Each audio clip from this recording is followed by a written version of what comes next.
Hello, check, test. Okay, hello guys. Today, so bali salamat sa mga taga manood ng video na to. Okay, so bali short ride lang tayo.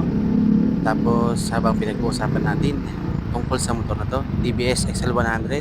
Ito nga pala yung ginamit kong motor at ito yung napili ko kasi budget friendly. Bali sa video rin na ito, gusto ko lang ibahagi sa inyo sa mga nag-iisip kumuha ng TBS XL100 kahit ngayon 2026 na. At sana makatulong sa inyo yung video na ito. Pasensya nyo na yung volume. May lumalakas, humihina. Bago lang kasi nagpa-practice mag voice over. Ayan, kung mapapanood nyo sa una kong in-upload tungkol sa channel ko, nilalang ko yung channel ko para meron kayo idea kung bakit ito yung content ko ngayon. So, bali, pinapakita ko lang din itong motor na to kung paano yung point of view niya kapag ginagamit ko siya. Ngayon, 2026 na kasi, kung malaman naman ng mga nanonood mo ng video na to na interesado sa motor na to, di ba yung page na TBS Philippines, kumbaga naka-discontinue na itong unit na to.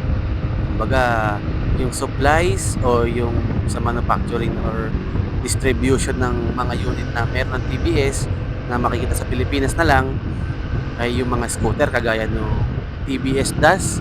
Pero yung pinakang kilala nilang scooter yung Ntorq. Ayan. Okay, disclaimer lang din.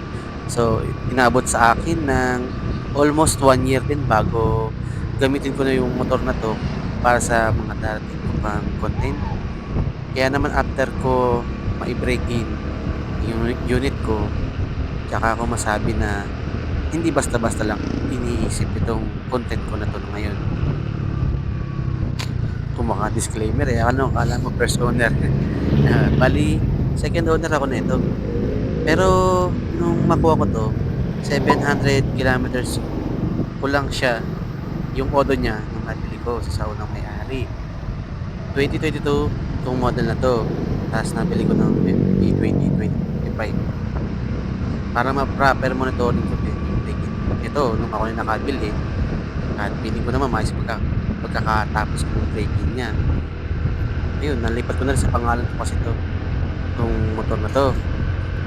Naloop ko na rin to ng ilang beses eh. Kung higit 10 beses na rin to from Laguna to Makati sa work ko. Yan. Bali, nung papunta ako ng Makati, doon ako sa Rizal Antipolo, pinendaan ko. Papunta doon sa trabaho ko.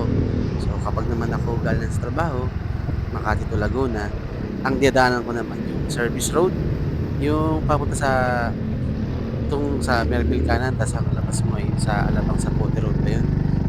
Doon sa nabanggit ko ang ginagawa kong loop na yun kapag papasok at pabalik sa galing trabaho, ang gamit ko pa noon yung stock engine sprocket niya. Yun hanggang sa ma-break in ko siya. So takbo ko lang talaga kasi niyan ay 40 kilometers. Ganyan lang, 50 kilometers per hour. Yun, ganun kabagal. Kaya kung may 4 na oras, kung minsan pa higit 4 na oras gawa ng traffic. Papunta pa lang yun ha. Okay pa yung speedometer cable ko nun. Kaya yung may data ako nun nung actual rating ko. Mula mismo sa odometer itong motor na to. Sige, ipapakita ko dyan sa screen yung yung naging average fuel consumption tapos yung lagi nung magkabilang papunta at pabalik para meron kayong basihan. Yun yung all stock lang yun yung engine sprocket yung stock pa. Kasi ngayon binago ko na to. Gawa ng 14 na yung kanyang engine sprocket. Gusto ko kasi mabawasan yung vibrate kaya medyo may binago. O kayo guys, may gusto ba kayong ipatry sa akin tapos para magkaroon kayo ng idea o data sa motor na to? Comment nyo lang dyan sa baba kung gusto nyo na may gawin tayong kakaiba sa motor. Yung legal lang huwag tayo sa mahuhuli tayo. Kung baga parang mga suggestion nyo para mapa-improve pa natin itong paggamit ng motor na to at maipagsigawan natin sa buong Pilipinas na may mararating itong motor na to tsaka may dating din naman. Diba? Guys, madami namang review sa YouTube. Masa-search nyo. Kaya hindi ko nagagawin yung all stock tapos i-test drive yung kung gaano talaga yung fuel consumption in actual. Kaya ang pinakamalamang talaga na tanong sa video na 'to ay worth it pa ba ang bumili ng motor na 'to, TVS XL100? Hindi 'to sponsored, kaya okey lang naman siguro kung magbibigay ako ng personal kong opinyon base sa aking experience. Okey, so ito na, para sa akin, para sa akin, oo, sulit. Kung patipidan, matipid siya. 1 year sa akin, gurong lang yung interior, side mirror lang ang pinalitan ko, oh, 'di ba? Sa inyo ba, ano ba ang mga basehan ninyo para masabi natin sulit yung pagkakakuha sa motor? Sa akin kasi ano, simple yung maintenance niya. Hindi kagaya ng mga scooter, tayong isipin CVT, yung fly ball, slider piece, yan, drivers, yung belt, yan, yung mga parts talaga na puwedeng kung alam mo pa lang na malapit pa lang palitan, 'di ba, nangangaralgal na, kaka-dragging, tapos alin man dun yung dapat pala papalitan na kaagad. So, itong motor naman na 'to, kung ise-search niyo kasi, hindi 'to scooter, ano siya, 'di ba, dekadena siya, yung puwesto rin niya 'di ba kamukha ng mga Wave. Eh, kung babasahin mo kasi sa information nito, single geared. Mukha lang siyang automatic kasi nga naman wala ka ng kakambyuhin. Tsaka yung kaliwang lever nito, brake lang din. Sa pagkakaintindi ko kasi yung single gear para siyang naka-automatic na kaagad, naka-primera, gano'n. Pero yung settings ng gear niya ng primera ay yung bilis niya pang segunda. Tama ba ako? Sige, papagas lang muna tayo saglit. Anong karga po? Ano po, 91 octane? 70 sir. Apo. Wala kasi tayo. Sige, okay lang po.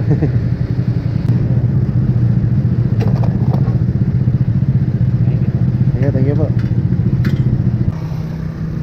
Ayun guys, nakapagpagas na tayo. So bali, isa pati pwede pag-usapan din para matanong natin na worth it pa kumuha nito.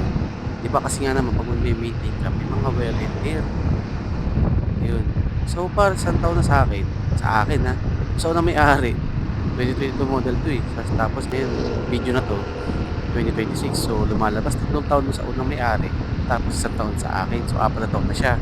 Tapos ako pa yung nag-break in. Sa nabanggit ko kanina, ang napalitan lang naman talaga yung interior. Yung salamin lang naman kasi wala pa naman siyang crack, pero ano hindi ako komportable doon sa stock na ito Ayun. Yung wear and tear niya, wala pa naman ako na-encounter sa ngayon. Bali, update ko naman kayo sa mga future videos ko kasi kapag kung iba man yung motor yung gagamitin ko, yun. Kung ibang motor nga, edi malamang nakapahinga to. Tsaka ba't siya nakapahinga? Anong ginagawa dito sa motor na to? Ayun, ganun yung pwedeng mangyari. Sa ngayon, wala pa naman ako binibili pa na parang pinaghahandaan na kung ano yung pinako na masisira. Babasa-basa rin naman ako, nakasubaybay din sa page nito. Meron to page sa FB. So, shoutout sa mga member na motor na to, mga ka-TVS XL100 natin dyan. Yan, sana napapanood yung video na to. Sa mga nagbibigay sa akin ng idea, yan. Yung sa tungkol naman doon sa engine sprocket, yun nga, para mabawasan yung vibrate. Yung speed, sakto lang din. Yung gas consumption, hindi ko pa siya gaano na monitor Gusto niyo ba magbigay ako ng video na merong data kapag ka 14 ang pinalit natin na sprocket, engine sprocket? May mga piyesa na hindi talaga available guys sa kasa o sa mga kilalang distributor ng TVS XL100. Hanap ka talaga ng mga kasukat niya. Yun, available naman. Yun nga pala, speaking ng engine sprocket, nagpalit din kasi ako na yung oil seal doon sa engine, yung pinagkakabit ng sprocket kasi nakita kasi ako parang konting tulo, parang may konting talas. Hindi siya parang palitin. Hindi pa naman talaga literal na palitin, pero nagkat na rin. Ako naman personally, kung kung ano, yung tatanungin niyo ako.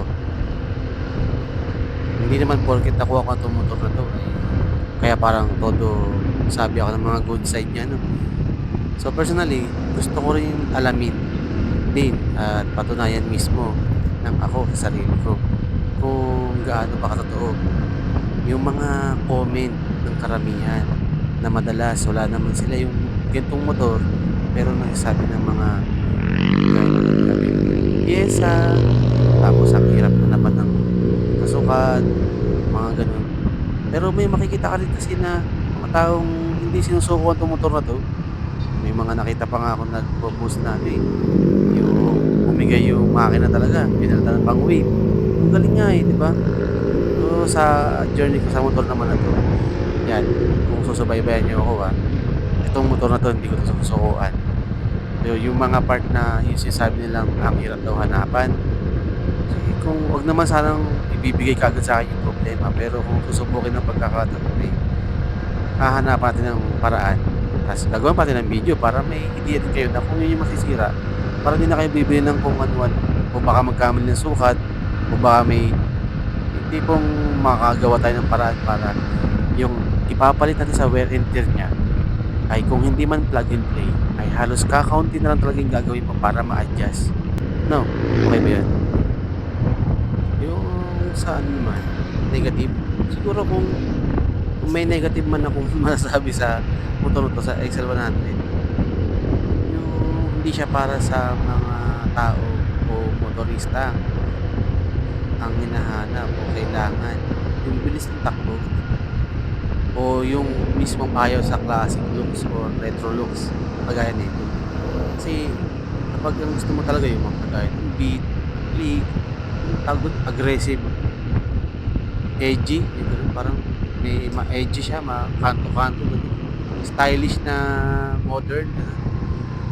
Eh, siyempre hindi nila ma-appreciate yung mga ganito. Ako kasi mismo, mas na-appreciate yung mga looks ng ganito, yung classic looks, yung BMX, YTX, eh, nalayo na. Eh, babalik ko lang dun sa topic na worth it ba kahit ngayon, 2026. Nadadala naman ako nito from point A to point B. Tapos, ako rin naman yung taong medyo pasensyoso din naman ako sa kalye. Tsaka medyo na-embrace ko na rin yung chill ride lang. Trentahin na kasi. Ayan, nadadala naman tayo ni TBS from point A to point B. Tapos, yung bukod sa low maintenance, tsaka yung tipid sa gas, di ba, bakit mo naman kailangan ng sobrang bilis o mabilis na motor kung ang gagawin mo naman is kagaya ng Kento, parang pamalengke lang ang style tsaka yung bilis, di ba? Hindi na masama. Kaya yung mga nagamit ng Rossi o yung mga third liner, fourth liner na brand, bilib din ako dyan sa mga yan, mga tricycle driver o mga panghakot. Turin mo kahit ganun yung motor nila, pambugbugan yung gamit, di ba? Para mas kumikita pa nga sila sa mga branded, eh. Pag nga naman kasi di ba branded yung binili mo, parang ano, baby yan, eh. Hindi naman sa ano, baka preference ko lang din yun, o ako lang nag-iisip ano. Pero mostly napapansin ko rin naman kahit same ng tao, pag branded or yung ano yung recreation day nila o yung parang libangan araw, bakanting araw na ang hobby nila ay mag-rides, di ba? Kaya dito din sa motor na 'to, hindi naman sa kakawawain o parang tutorture rin, pero pang may pagkapangharabas. Pero ingat naman din natin. Kumbaga, pag sinabi pangharabas, ano ba yun, daily use, ganyan. Kasi bukod naman sa pang-content mo, nagagamit mong service kung ano man yung gusto mong puntahan o may pupuntahan ka.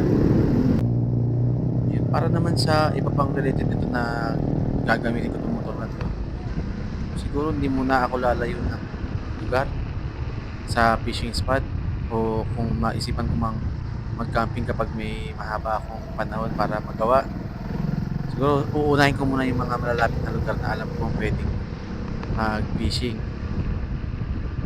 Kayo nga, baka may marerekomenda kayong fishing spot na libre lang, puntahan natin kapagka may time tayong makapag-fishing, 'no? Kasi yung mga alam kong lugar baka masawa kayo kasi konti pa lang yung alam kong spot na talagang napapamingwirat ko na walang bayad eh. Mostly kasi sa mga lugar, di ba? Pagka mag-fishing ka, magugulat ka na lang, may sasaway sa'yo o ano yung tawag dito. Kahit wala naman signage, yung pala, bawal talaga mag-fishing pala sa lugar na yun. At maaari sana maiwasan natin yung mga ganun. Yung gusto ko rin gawin yung ano eh, hindi naman literal sa para ka nagbo-boat buy. Makita mo yung mga tao, mga bata na may equipment na mano-mano lang yung gamit. Bumibili pa ako sa mga ngayon eh. Siguro pag may time o kung makaluwag-luwag sa pera, try natin mag-content ng gano'n, no? Yung mag-regalo mo ng fishing setup. Kahit simple setup lang. Isa naman na kamay lang yung gamit, tsaka tamsi, tsaka bote. Yan, parang meron kang ano, advocate ka ng pagiging angler. Fishing for everyone. Hi, Kuya Braille.